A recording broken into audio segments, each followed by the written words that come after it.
मेरे प्यारे मित्रों, मैं आपको नॉन ट्रेडिंग ऑर्गेनाइजेशन करा रहा हूं। मैंने नॉन ट्रेडिंग ऑर्गेनाइजेशन में सबसे पहले आपको टर्म्स पढ़ाए, पहचान पाए आप। फिर मैंने आपको पढ़ाया, इसके बाद फंड्स का ट्रीटमेंट बताया। फिर मैंने बताया मटेरियल कंज्यूम कैसे निकाले जाएगा या किन किन आइटम को मटेरियल की कैटेगरी में लिया जाएगा। अब हम इन सबको मिलाकर एक कंप्लीट क्वेश्चन करने की तरफ आगे बढ़ रहे हैं, क्योंकि हमारे एग्जाम में कंप्लीट क्वेश्चन ही आता है। तो देखिए, जैसा कि मैंने ये बताया कि हमें इतने अकाउंट बनाने पड़ेंगे। सबसे पहले हम यहाँ एक बनाएंगे ओपनिंग बैलेंस शीट। इसका मतलब हुआ ये बैलेंस शीट, ओपनिंग का मतलब हुआ प्रीवियस ईयर की बैलेंस शीट।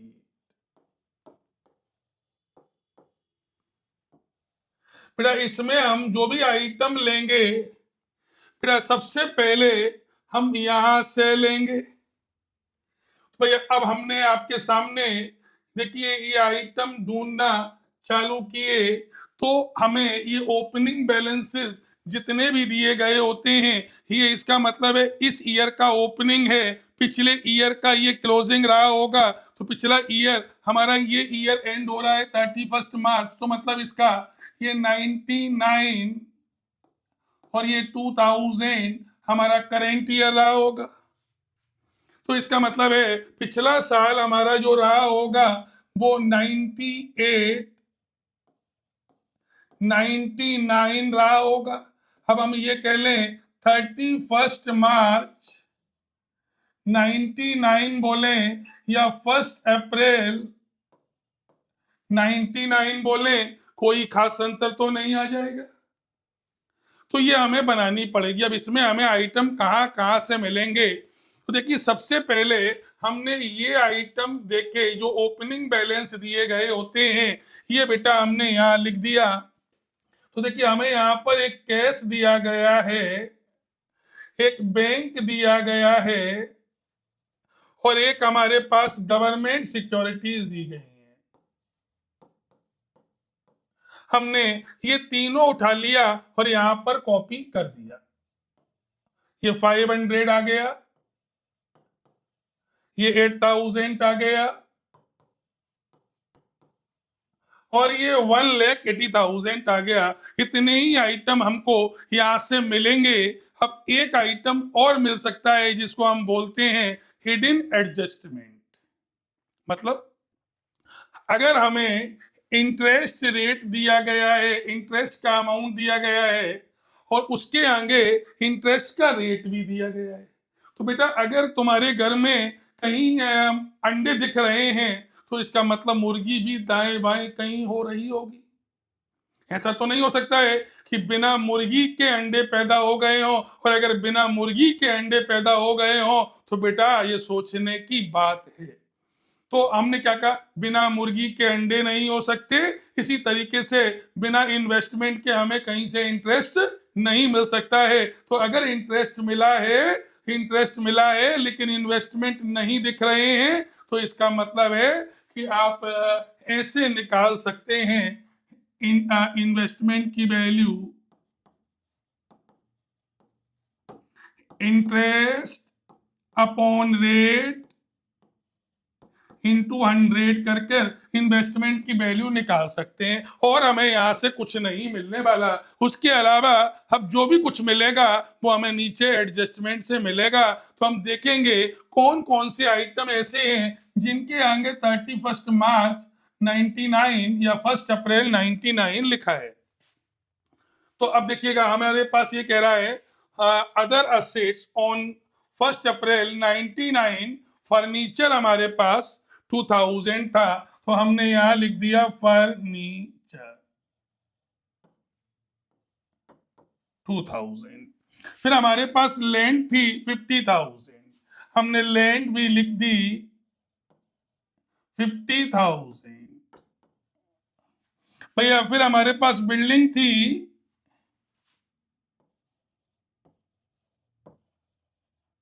बिल्डिंग थी 1,50,000, हमने भैया बिल्डिंग भी लिख दिया। अब हमारे पास इंस्ट्रूमेंट थे 3,500 के,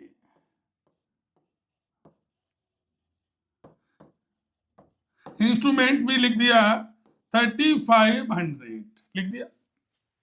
अब देखते हैं और कहीं किसी आइटम के आगे लिखा हो कहीं लिखा हो 1 अप्रैल, फिर देखते हैं भैया। अब ये लिखा है depreciation 2.5% on building, 6% on furniture and 20% on instrument including new.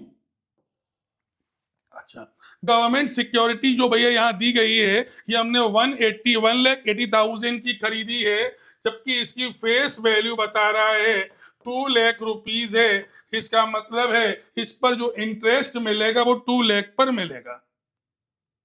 Is it clear? इसका और कोई मतलब नहीं है।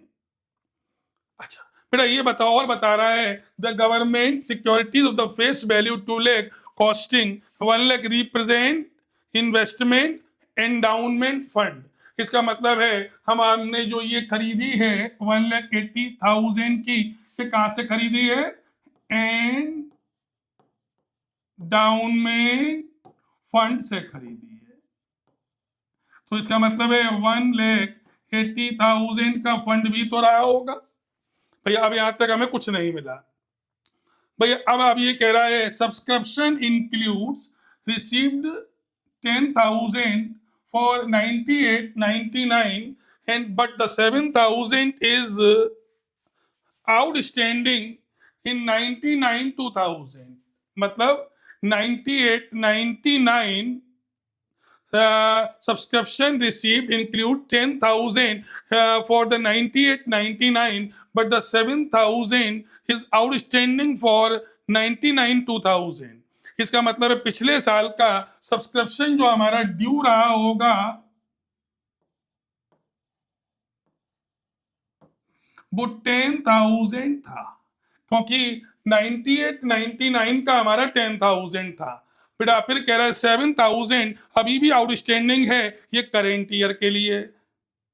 अच्छा, सैलरी पेड इंक्लूड 10,000 4,000 फॉर 98-99। तो इसका मतलब है सैलरी जो हमारी थी कितनी आउटस्टैंडिंग थी?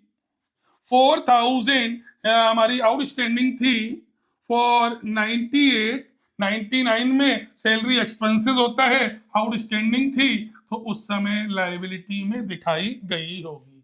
But the 4,500 is payable. अभी करेंट ईयर का कितना बकाया है? इतना बकाया है। Interest received includes 5,000 interest received 5,000 for 99 but the 5,300 is outstanding। इसका मतलब है 5,000 इंटरेस्ट पिछले साल का इस साल में मिला है, यही तो कहना चाह रहा है भैया। तो इसका मतलब है 5,000 इंटरेस्ट पिछले साल ड्यू रहा होगा। इंटरेस्ट अक्रूड 5,000 पिछले साल का था। Is it clear? हो भैया आप करेंट ईयर का कितना बकाया है भैया? ये बकाया। Is it clear? हमारे सारे आइटम हमने देखिए जहां जहां हमने ये ओपनिंग बैलेंसेस कॉपी कर दिए। इसके बाद जिन आइटम के आगे लिखा था 1 अप्रैल 99 या 31 मार्च 99, मतलब वो पिछले साल को रिप्रेजेंट कर रहे थे। अगर इनकम थी नहीं मिली थी तो असेट्स में दिखा दिया है हमने, मतलब उसको हम लोग बोलते हैं अक्रूड इनकम। और एक्सपेंसेस था जो हमने पे नहीं किया था तो वो हमने आउटस्टैंडिंग एक्सपेंसेस के नाम पर लायबिलिटी में दिखा दिया। तो भैया पहला स्टेप हमको यही करना चाहिए। अब हमने कैलकुलेटर अपना उठाया। कैलकुलेटर में भैया हमने ये निकाला, आप भी निकाल लीजिए कैलकुलेटर प्लीज। हमने ये निकाल लिया कैलकुलेटर। देखिए ये हमारे पास 500 प्लस ये 8,000 प्लस ये है 1,80,000 प्लस ये है 2,000 प्लस ये है 50,000 प्लस है ये 1,50,000 प्लस ये है 3,500 प्लस ये है 10,000 और प्लस है ये 5,000। ये टोटल आ रहा है हमारा 4,09,000।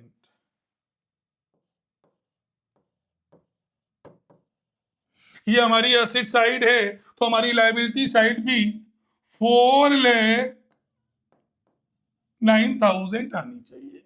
लेकिन हमारे पास लायबिलिटी साइड में केवल दो ही आइटम हैं। एक आइटम दिख रहा है इंडाउनमेंट फंड और एक दिख रहा है हमारा सैलरी आउटस्टैंडिंग। भैया तो इसका मतलब है इसमें से माइनस कर दिया 1,84,000, तो ये निकल कर आ गया बैलेंसिंग फिगर जो कहलाता है कैपिटल फंड्स। ये आ गया 2,25,000। ये हमारा निकलकर दोस्त आ गया।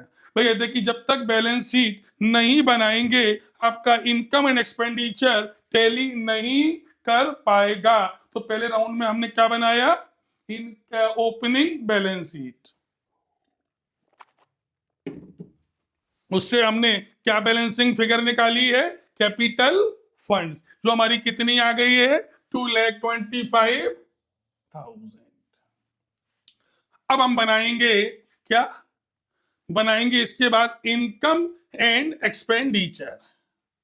चलिए भैया, तो देखिएगा अब हम एक एक करके उठाएंगे। हमारे पास पहली इनकम दी गई है subscription due, subscription received, due नहीं क्योंकि रिसीव्ड दी गई है। कितना सब्सक्रिप्शन हमको मिला है भैया, 1,25,000। पिछले साल हमारा सब्सक्रिप्शन कितना बकाया था, 10,000, जो कि इसमें जुड़ा हुआ है, ऐसा लिखा हुआ है यहाँ पर। देखिए यहाँ लिखा है क्या, इधर देखिएगा लिखा होगा सब्सक्रिप्शन रिसीव इंक्लूड 10,000 फॉर 98-99। इसका मतलब 98 में ये नहीं मिल पाया था, तो इस साल में हमें मिला है। But the 7,000 is outstanding for the 99-2000, जो अभी तक हमें नहीं मिला है। इसका मतलब है पहली इनकम हमने उठाई सब्सक्रिप्शन,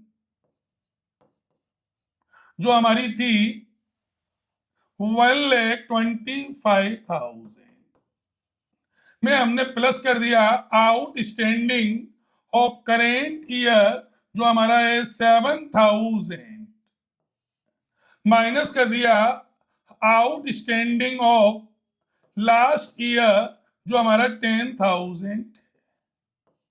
अब हमने ये प्लस किया 125 minus plus 7 132 minus 10,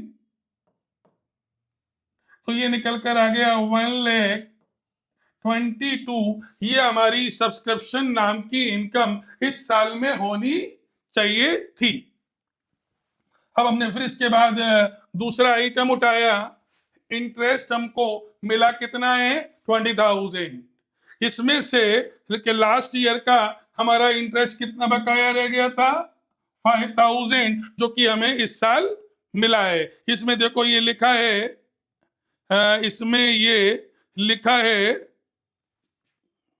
interest received includes 5,000 for 98-99 but the 5,300 is outstanding for 99 और 2,000। मतलब ये पिछले साल का मिला और इतना अभी मिलना बाकी है। तो 20,000 में से 5,000 लास्ट ईयर का है वो माइनस होगा और इस साल का है जो अभी नहीं मिला है वो प्लस होगा। तो हमने अगला लिखा इंटरेस्ट रिसीव 20,000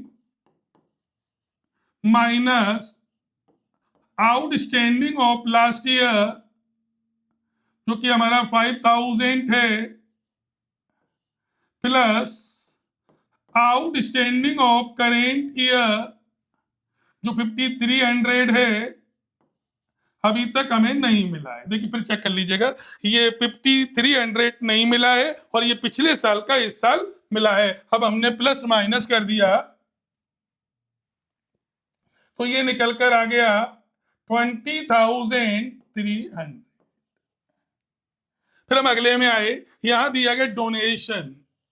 देखिए डोनेशन मैंने बताया था दो तरीके की होगी। मैंने आपसे कहा था स्पेसिफिक डोनेशन और जनरल डोनेशन। अगर स्पेसिफिक के आगे नाम दिया होगा और जनरल के आगे नाम नहीं लिखा होगा, अगर नाम दिया है तो स्पेसिफिक है तो वो लाइबिलिटी है, और नाम नहीं दिया है तो वो जनरल है, तो वो आपकी इनकम है। तो डोनेशन को हम लोग क्या यहां मानेंगे? इनकम। हमने फिर लिख दिया यहां पर डोनेशन इनकम। देखिए आपकी कितनी डोनेशन मिली थी? 4,000। भैया फिर दिया है मिसलेनियस रिसिप्ट। इसका मतलब हुआ ये वो रिसिप्ट हैं जो हमें मिली हैं, तो नेचुरल सी बात है ये हमारी क्या होंगी? इनकम। मिसलेनियस रिसिप्ट कितनी मिली है? 300। हमने यहां लिख दिया मिसलेनियस रिसिप्ट 300। मुझे लग रहा है कि अब हमारा इसमें और कुछ नहीं बचा, क्योंकि ये साइड में जितनी इनकम थी वो हमने इनकम साइड में ले ली है। अब हमारी कोई भी इनकम इसमें बाकी नहीं रह गई। Is it clear? Is it clear? भैया अब हम जाएंगे किसमें? अब हम जाएंगे पेमेंट में। और भैया पेमेंट कहां पर चले जाएंगे? एक्सपेंसेस साइड में। देखिए पहली बार में आपको फर्नीचर दिख रहा है, 100 रुपीज का हमने फर्नीचर खरीदा है। देखिए पहले फर्नीचर खरीदना, क्या कोई व्यक्ति डेली फर्नीचर खरीदता है? नहीं खरीदता है। तो फर्नीचर खरीदना मीन्स असेट खरीदना हो गया। ये रेवेन्यू एक्सपेंसेस तो है नहीं है, लिहाजा इनकम एंड एक्सपेंडिचर में नहीं आएगा, बल्कि सीधा कहा जाएगा? बैलेंस शीट में जाएगा। तो देखिए भैया अब हमने पहले हमारी ओपनिंग बैलेंस शीट में फर्नीचर 2000 था। भैया क्लोजिंग बैलेंस शीट में हम एक और बना लेते हैं, बैलेंस शीट क्लोजिंग। फर्नीचर हमारा 2000 था, एडिशन हो गया 100 का, हमारा फर्नीचर 2100 का हो गया। तो इसका मतलब फर्नीचर कहां चला गया? असेट साइड में चला गया। देखिए दूसरा आइटम है सैलरी पेड। सैलरी पे करना हमारा एक्सपेंसेस होता है ना? Very good. तो भैया एक्सपेंसेस होता है तो हमने यहां पर लिख दिया सैलरीज, यहां लिख दिया। भैया अगर कोई करेंट ईयर की हो बकाया रह गई होगी तो outstanding of current year plus हो जाएगी, और कोई लास्ट ईयर की आउटस्टैंडिंग होगी लास्ट ईयर की तो वो माइनस हो जाएगी, जो कि सब्सक्रिप्शन में भी रूल चल रहा था। तो देखिएगा भैया हम हमारी जो टोटल सैलरी है 43,000, हमने लिख दिया 43,000। भैया ये बताइए लास्ट ईयर की सैलरी हमारी कितनी आउटस्टैंडिंग है? भैया देखिए यहां देखिएगा सैलरी आउटस्टैंडिंग लास्ट ईयर की 4,000 है, तो हमने सैलरी लास्ट ईयर की 4,000 आउटस्टैंडिंग है, तो हमने लास्ट ईयर में माइनस कर दिया 4,000। भैया फिर देखिएगा नीचे यहां दिया गया है, यहां ध्यान से पढ़िएगा, salary paid includes 4,000 for 9899, but 4,500 is payable for 99 to 1000। तो इसका मतलब है 4,500 अभी हमने पे नहीं की है, तो ये 4,500 हमारी करेंट ईयर की है। फिर ये प्लस हुआ और ये माइनस हुआ, फाइनली 43,500 हमारी सैलरी निकल कर आ गई। फिर हम अगले में गए, इंस्ट्रूमेंट परचेज किया। इंस्ट्रूमेंट परचेज करना मतलब असेट परचेज करना। तो देखिएगा हमारा इंस्ट्रूमेंट पहले से 3500 का था, हमने 500 का और परचेज कर लिया। तो अब देखिएगा हम ये बैलेंस शीट में गए, अब हम ये बैलेंस शीट में गए, इंस्ट्रूमेंट हमारा 3500 का था और हमने एडिशन कर दिया है 500 का, तो हमारा इंस्ट्रूमेंट 4000 का हो गया। पहले 3500 का था। अच्छा भैया, diet expenses that is 12,000, surgery and dispensary that is 41,000। तो भैया डाइट एक्सपेंसेस दैट इज 12,000, इन पर कोई एडजस्टमेंट नहीं है, सीधा हमने लिख दिया सर्जरी एक्सपेंसेस, इस पर भी कोई एडजस्टमेंट, देखिए सर्जरी पर भी कोई नहीं है, दैट इज 41,000, हमने ये भी लिख दिया।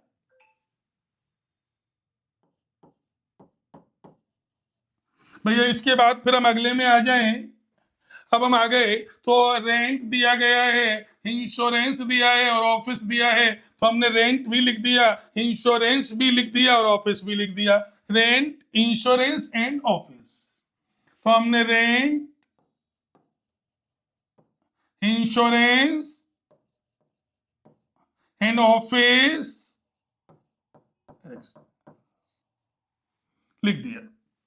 देखिए भैया रेंट हमने, हमारा रेंट कितना दिया है देखिएगा, रेंट हमारा दिया गया है 30,500, इसमें रेंट का कोई भी एडजस्टमेंट नहीं दिया गया है, इसका मतलब है रेंट का कोई एडजस्टमेंट है ही नहीं, तो हमने सेम अमाउंट 30,500 यहां लिख दिया। अच्छा भैया सेम हमने इंश्योरेंस का देखा, इसका भी एडजस्टमेंट नहीं है, हमने ये भी 1200 इंश्योरेंस का लिख दिया। भैया तीसरा हमने फिर चेक किया, ऑफिस एक्सपेंसेस 9700 दिए गए हैं, इस पर भी कोई एडजस्टमेंट नहीं दिया गया, हमने 9700 ये भी लिख दिया, लिख दिया भैया। इसके बाद भैया फिर देखिएगा हमने, अब हमारे पास ये क्लोजिंग बैलेंसेस दिए गए हैं, तो बेटा ये तो बैलेंस शीट में ही जाएंगे, cash 700, bank 18,000 and government securities, तो यहाँ थी वो यहाँ आ गई, हमने कॉपी कर दी। कैश यहाँ पर जो दिया गया था, कैश बैंक, भैया ये cash, cash bank and government securities, cash दिया था 700, ये हमने लिख दिया बैलेंस शीट में। बैंक दिया था 18,000 और गवर्नमेंट सिक्योरिटीज दिया गया था 1,80,000। फिर अब हमारे पास कुछ आइटम छूट गए हैं, देखिएगा फर्नीचर ये सब हो गए थे। अब देखिएगा डेप्रीसिएशन 2.5% ऑन बिल्डिंग। देखिए हमारी बिल्डिंग कितने की दी गई है, 1,50,000 की दी गई है। तो बिल्डिंग पर हम डेप्रीसिएशन लगाएं 2.5%। हमारी ये बिल्डिंग दी गई थी 1,50,000, इस पर अगर हम लगाएंगे 2.5%, 2% 3,000, 0.5% 3,750, और ये यहां पर भी लिख दिया डेप्रीसिएशन बिल्डिंग 3,750 हमने लिख दिया। फिर हम आ गए, बिल्डिंग पर लग गया 6% ऑन फर्नीचर। भैया हमारे पास पहले फर्नीचर कितने का था, 2000 का था, हमने 100 रुपीज का खरीद लिया ना, तो भैया 100 का खरीद लिया, अब ये कितने का हो गया? 2100 का हो गया। 2100 का 6% लगाएं, 2100 इंटू 6%,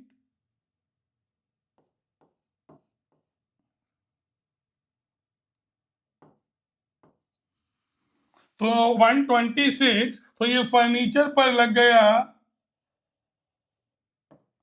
126, और ये फर्नीचर में से माइनस हो गया 126। फिर हम पीछे गए, अब देखिएगा ये दिया गया है 20% ऑन इंस्ट्रूमेंट। भैया पहले हमारे पास इंस्ट्रूमेंट कितने थे? 3500 के। अब हमने कितने के और खरीद लिए हैं देखेंगे। ये 500 के, इस पर लगाना है डेप्रीसिएशन 20%, दैट इज 800। अब यहां आ गया इंस्ट्रूमेंट पर, दैट इज 800 आ गया भैया, ओके। और हमने इसमें से माइनस भी कर दिया। अब मेरे हिसाब से किसी और पर कोई डेप्रीसिएशन देखिए, 2.5% on building, 6% on furniture, 20% on instrument भैया, और हमारे पास अब इस क्वेश्चन में कुछ नहीं बचा है। तो अब देखिएगा, हमने इन दोनों का डिफरेंस किया, क्रेडिट साइड का और डेबिट साइड का डिफरेंस करेंगे, तो अगर यहां आया तो सरप्लस और यहां आया तो डेफिसिट। अब हमने अपना कैलकुलेटर उठा लिया,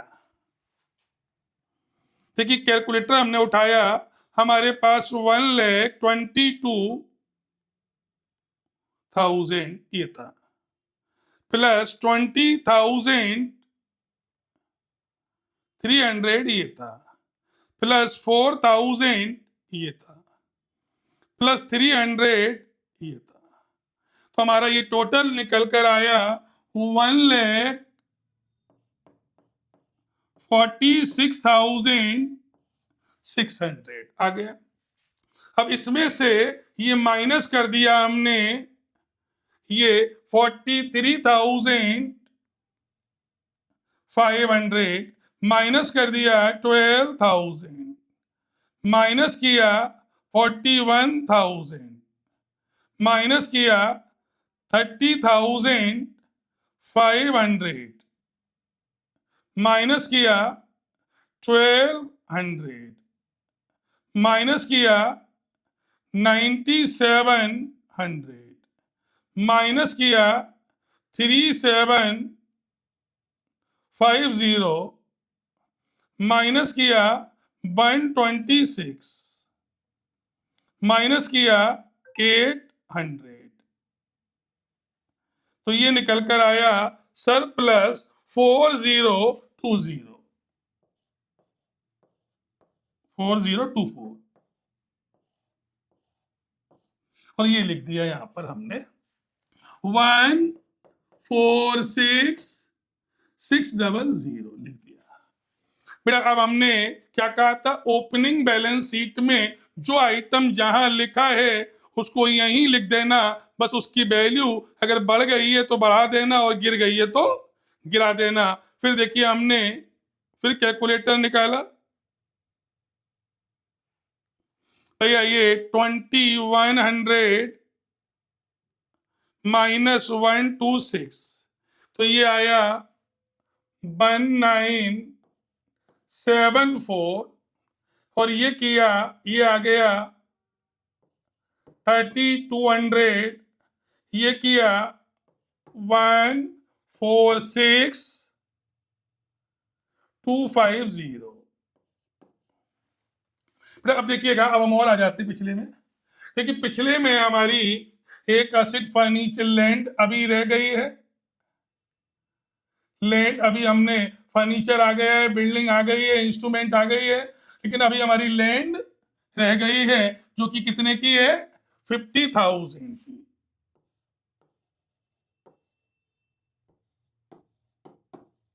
अच्छा, फिर हमारा एक सब्सक्रिप्शन ड्यू रह गया है और एक हमारा इंटरेस्ट ड्यू रह गया है। देखिएगा अब हमारा सब्सक्रिप्शन ड्यू जो कि हमारा यहां दिख रहा है 7,000, इंटरेस्ट ड्यू जो कि दिख रहा है हमारा 5,300 है। मेरे हिसाब से सारी वैल्यूज आ गई हैं।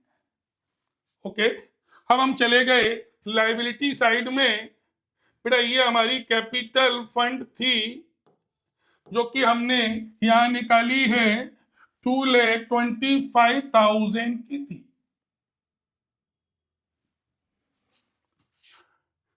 2,25,000 की थी। इसमें हमने सरप्लस जो हमने निकाला है 4,024 हमने प्लस कर दिया, तो ये आ गया 2,29,024, ये आ गया। भैया एंडाउनमेंट फंड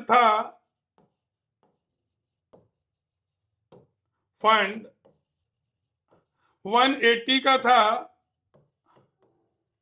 180 रहा। भैया अब हमारी सैलरी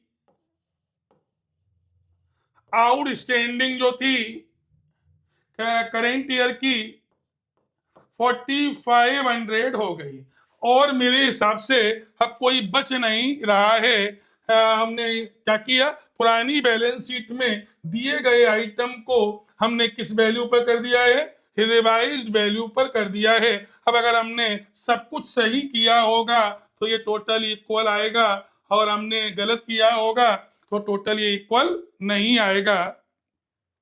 देखिएगा हमने यहाँ पर 2,29,024 प्लस 1,80,000 प्लस 4,500, तो ये हमारा आया 4,13,524। हाँ भैया हमारा ये तो इतना आया है, अब इसको भी देख लेते हैं। 1,974, फिर ये 3,200 प्लस 1,46,250, फिर ये 50,000, फिर ये 7,000, फिर ये 5,300, फिर ये 700, फिर ये 18,000, और फिर ये 1,80,000, 1,80,000। फिर ये आया 4,12,424। अब देखो भैया यहाँ हमारा डिफरेंस आ रहा है 1,100 का। कितना डिफरेंस आ रहा है? 1,100 का। बेटा अब ये क्वेश्चन हमने तो डायरेक्ट सॉल्व किया है यहाँ पर, इससे पहले मैंने सॉल्व नहीं किया है कहीं पर भी, तो मैं आपको यही दिखाना चाह रहा था। डायरेक्ट सॉल्व करने पर बेटा अब ये कोई ना कोई एक कैलकुलेशन एरर हो गई है जिसके की कारण से ये डिफरेंस आ रहा होगा, लेकिन हमें आपको यही सिखाना था कि आखिरकार एक क्वेश्चन को हम कैसे करेंगे। वो मेरा पर्पस सॉल्व हो गया है। तो बेसिकली ये कहीं ना कहीं कोई कैलकुलेशन एरर अगर आप करेंगे डायरेक्ट तो आपको आपकी गलती मिल जाएगी। एक बार दोबारा लिखकर इसी क्वेश्चन को अपने हाथ से कर देंगे तो आपका आंसर आ जाएगा। तो हमें तो आपको सिखाना था, और देखिए हमारा पर्पस तो पूरा हो गया। आई होप सो ये क्वेश्चन आपको समझ में आया होगा। अब इसी क्वेश्चन को आप 2-3 बार अपने हाथ से कर ले तो आपको बाकी क्वेश्चन लगाने की जरूरत नहीं है, सीधे एग्जाम में चले जाएं। Thank you. Thanks for watching and sharing. Your support means a lot to us. Please keep sharing and stay connected. Thanks for watching and sharing. Your support means a lot to us. Please keep sharing and stay connected.